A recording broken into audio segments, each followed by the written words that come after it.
Madame, monsieur, bonsoir. Début de semaine calme à la Bourse des Valeurs de Casablanca. Exactement. Elle s'approche le plus à la réalité, je pense. Jusqu'à moins 0,65%. Concernant, il un sujet sur ce qui s'est passé à Sidi. Ah oui. Exactement. Elle s'approche le plus à la réalité, ça, je pense. Elle nous ramène des... Concernant, il s'est passé à Sidi. Ah oui. C'est super intéressant. Moi, j'ai vu les photos. Ils abordent tous des sujets très intéressants.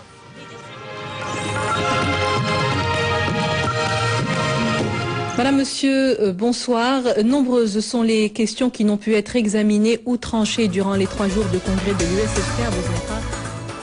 Bonjour à tous, il est 15h30 sur Média 7. Les Croates ont déjà leur billet pour l'écart.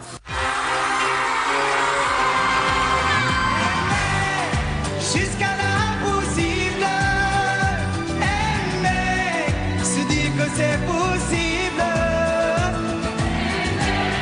Du Maroc avec une large couverture réseau. Le meilleur performeur s'envolera vers Paris. Et ils ont négocié en français en France. Au Maroc, ici, tout est géré en français, tout se passe en français. On a tout pour le Maroc. C'est normal. La France, elle a peur.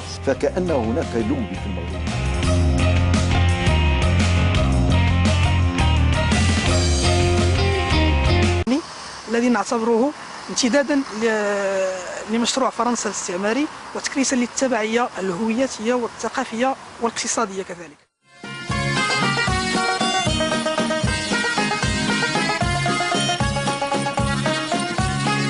حين قدمت فرنسا إلى هنا جاءت مدججة بأرتال من الشركات والمقاولات، مقاولات صنعت نخبة اقتصادية لا تحسن غير لغة واحدة. L'homme d'affaires marocain, quand il va à l'étranger, il parle uniquement le français.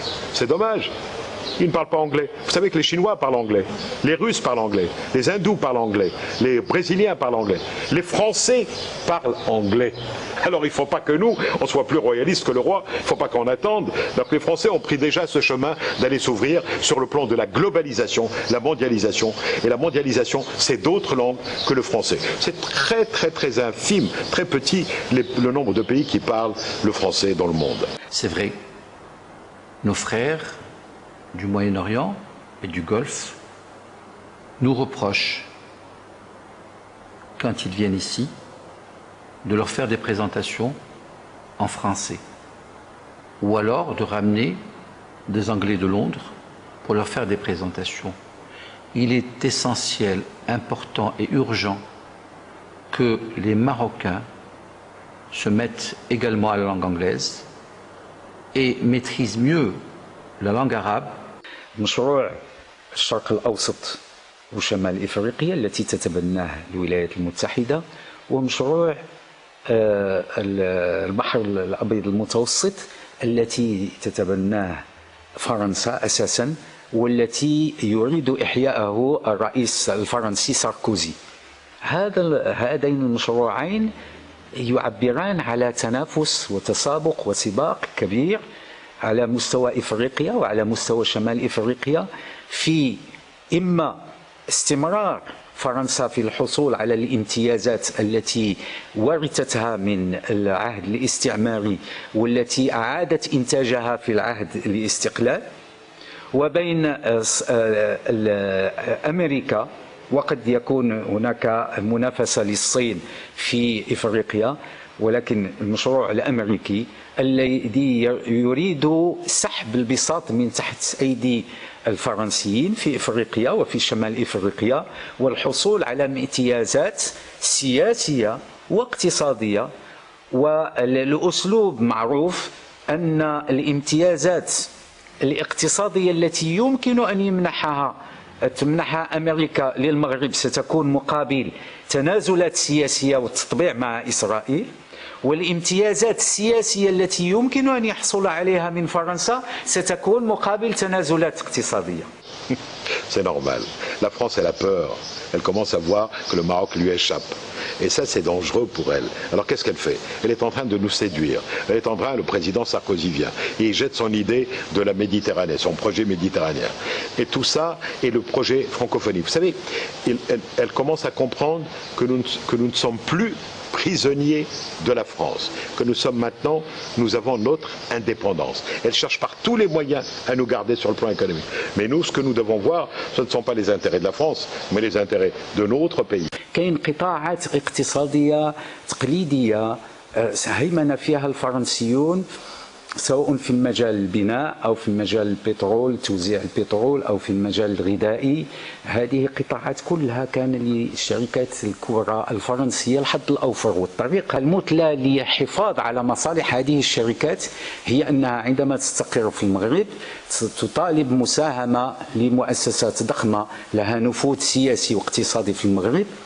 هذه المساهمات تحميها من المنافسة الخارجية وتحميها كذلك من المنافسة الداخلية. Le Maroc, grâce aussi à la langue française, devient le partenaire incontournable de l'Europe pour la promotion de la coopération sud-sud et très souvent pour faire des partenariats à trois entre des groupes occidentaux, européens, des groupes marocains pour mieux prendre des marchés en Afrique subsaharienne. Aujourd'hui, le conseil que j'ai à donner aux pays arabes et au Maroc, c'est de nous ouvrir vers les nouveaux pays émergents qui vont dominer le monde dans les prochaines 10 années. Qui? La Chine sera la première puissance mondiale. Vous savez quelle sera la deuxième puissance mondiale? Ce n'est pas les États-Unis. Les États-Unis passeront en 4e, 5e position. La deuxième puissance mondiale, ce sera l'Inde. Et vous pouvez même, rappelez-vous de ce que je vous dis, même le Brésil dépassera les États-Unis. Les civilisations sont en train d'évoluer. Il faut que nous soyons malins, il faut aller plus loin et prévenir cela. Il ne faut pas nous laisser dépasser par ça. Francophonie, c'est un temps.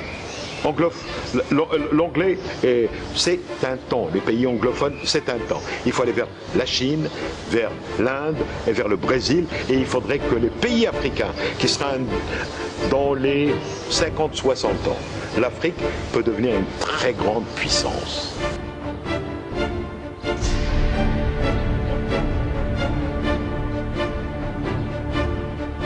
هناك شيء كذلك يستغرب له في المغرب في مجال نفوذ الفرنكوفونية، ولا يوجد في أي دولة في العالم سواء الدول الآسيوية أو بقطع النظر عن الدول الإفريقية، بعض الدول الإفريقية المتأخرة، وهو أن الإدارة المغربية مفرنسة. هذا مع العلم أن اللغة الرسمية ديال الدولة هي اللغة العربية، ومن جهة أخرى أن المتكلمون باللغة العربية يعتبرون أكثر من 50% أو المتعلمون باللغة العربية، بينما المتعلمون باللغة الفرنسية لا يتجاوز يمكن 10% من عدد سكان المغرب.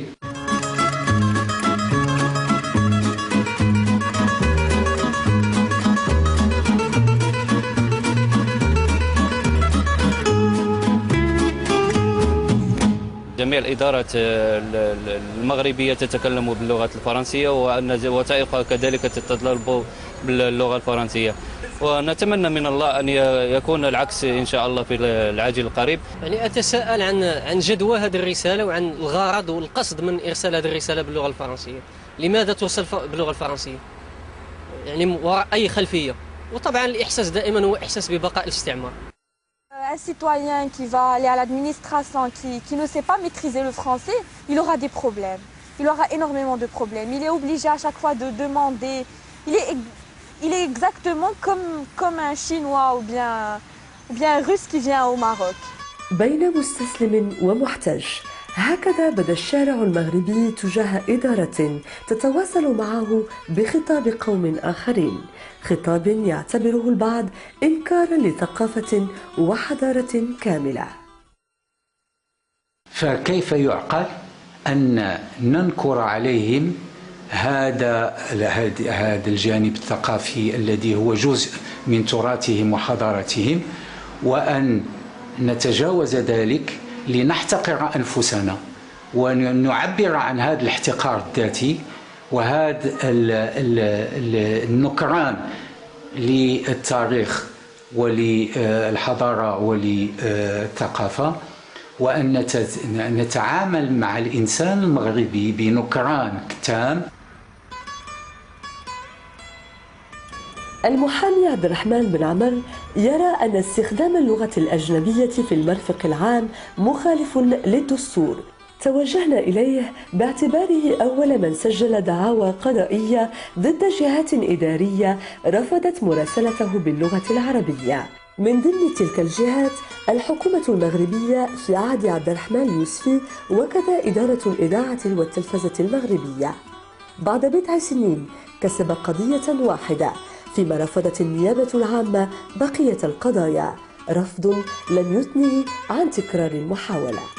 سبق للصندوق الوطني للضمان الاجتماعي أن راسلني بالفرنسية، فأرجعت له المراسلة طالبا منه ترجمتها إلى العربية فرفض، فرفعت عليه دعوى أمام القضاء المغربي، المحكمة الإدارية بالرباط، التي قضت في مواجهته بتعويض معين، ولكن الحكم إذا كان راقني في منطوقه فلم يرقني في أسبابه، ذلك أن الحكم نص على أنه إذا كانت اللغة العربية هي اللغة الرسمية طبقا للدستور، فإن الإدارة المغربية ليست ملزمة بمراسلة المواطنين بها، اللهم إلا إذا ألح المواطنون المرسل إليهم أو المخاطبون بهذه الرسمية، ولكن هذه التعلة غير مقبولة، لأن الرسمية تقتضي المراسلة سواء طلب بذلك المواطنون أم لم يطلبوا، خصوصا وأنه ماذا عسانا أن نفعل لو أصرت الإدارة كما فعلت معي على عدم الترجمة؟ هل نلجأ إلى القضاء؟ ونحن نعلم أن هذه القضية كلفتني ما لا يقل عن 3 سنوات واستأنفتها، ولكن الحكم تأكد من طرف المجلس الأعلى. الصندوق الوطني للضمان الاجتماعي رغم أنه صدر عليه حكم بأداء تعويض معين ونفذت له هذا التعويض بعد أن رفض التنفيذ ل2 وصدر حكم آخر على مديره بتعويض معين لأنه تلكأ في التنفيذ، فلا زال يستعمل الفرنسية وجميع المكاتبات ديالو والإدارة كلها وجميع الإدارات المغربية كلها الآن تستعمل الفرنسية، لم تستعد أبدا باستثناء بعض الإدارات مثل وزارة الأوقاف والشؤون الإسلامية، مثل وزارة العدل، مثل وزارة التعليم. تتحمل الدولة المغربية وإدارتها المسؤولية الأساسية في ذلك، ويتحمل البرلمان كذلك والسلطة التشريعية المسؤولية. كيف ذلك؟ أولا لأنه لحد الآن المفروض أن البرلمان يصدر قانونا يرتب جزاءات معينة على عدم استعمال اللغة العربية من قبل الإدارات والمؤسسات العمومية. وغير بعيد عن مكتب المحامي عبد الرحمن بن عمر، نجد أن الموضوع مطروح تحت قبة البرلمان منذ فترة غير يسيرة من قبل فرق الأغلبية والمعارضة على حد سواء، بل إن الحكومة نفسها لا يختلف موقفها عن موقف نواب الأمة. ليبقى السؤال مطروحا: من يقف وراء استمرار هذا الوضع ومن يستفيد منه لحد الآن؟ ولكننا نلاحظ مع الأسف في عدة فضاءات في الإدارة، في المؤسسات، في الشارع، في المدارس، نلاحظ تغليب النطق بالفرنسية والتوجه الفرنكوفوني على ثقافتنا العربية الأمازيغية. وفي الشوارع لما نتجول كأننا في فرنسا. خاصة أن هذه الحكومة مما يحسب لها كانت لها الجرأة حيث التزمت سياسيا في التصريح الحكومي بأنها سوف تولي اللغة العربية العناية الخاصة. المنشور الذي تحدثتم عنه السيد الوزير الذي لم يصدر بعد، هذا قد سبق وصدر في الحكومة السابقة. السيد عبد الرحمن اليوسفي لما كان أصدر منشورا وجهه إلى جميع الإدارات وإلى جميع المسؤولين يطالبهم فيه باحترام اللغة العربية في المراسلات، لكن هذا المنشور وهذه المذكرة لم تجد لها صدى. نحن مع الانفتاح على اللغات وتعليمها وتعلمها، ولكن نطالب بأن نحافظ على اللغة العربية لأنها هي لغة البلد ولأنها هي اللغة الرسمية والدستور ينص عليها، فهي جزء من هويتنا تعبر عن كينونتنا.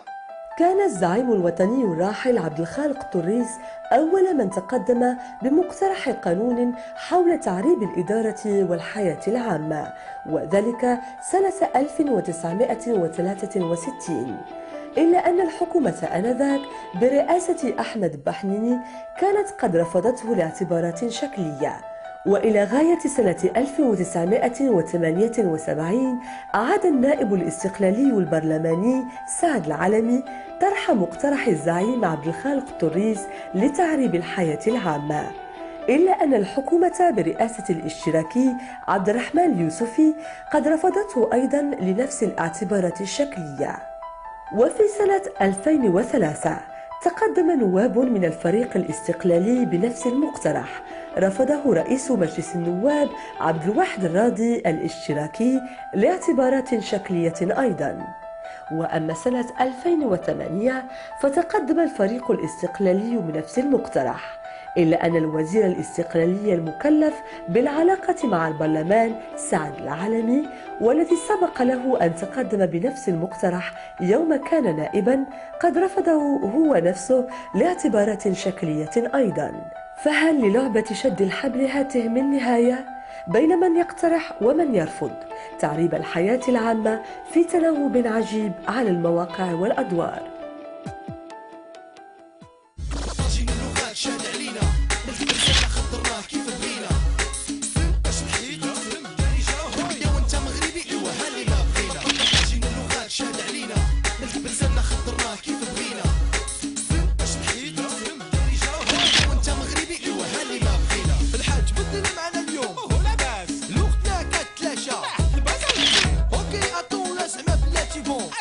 وليتي كتخدري باش ما جابليك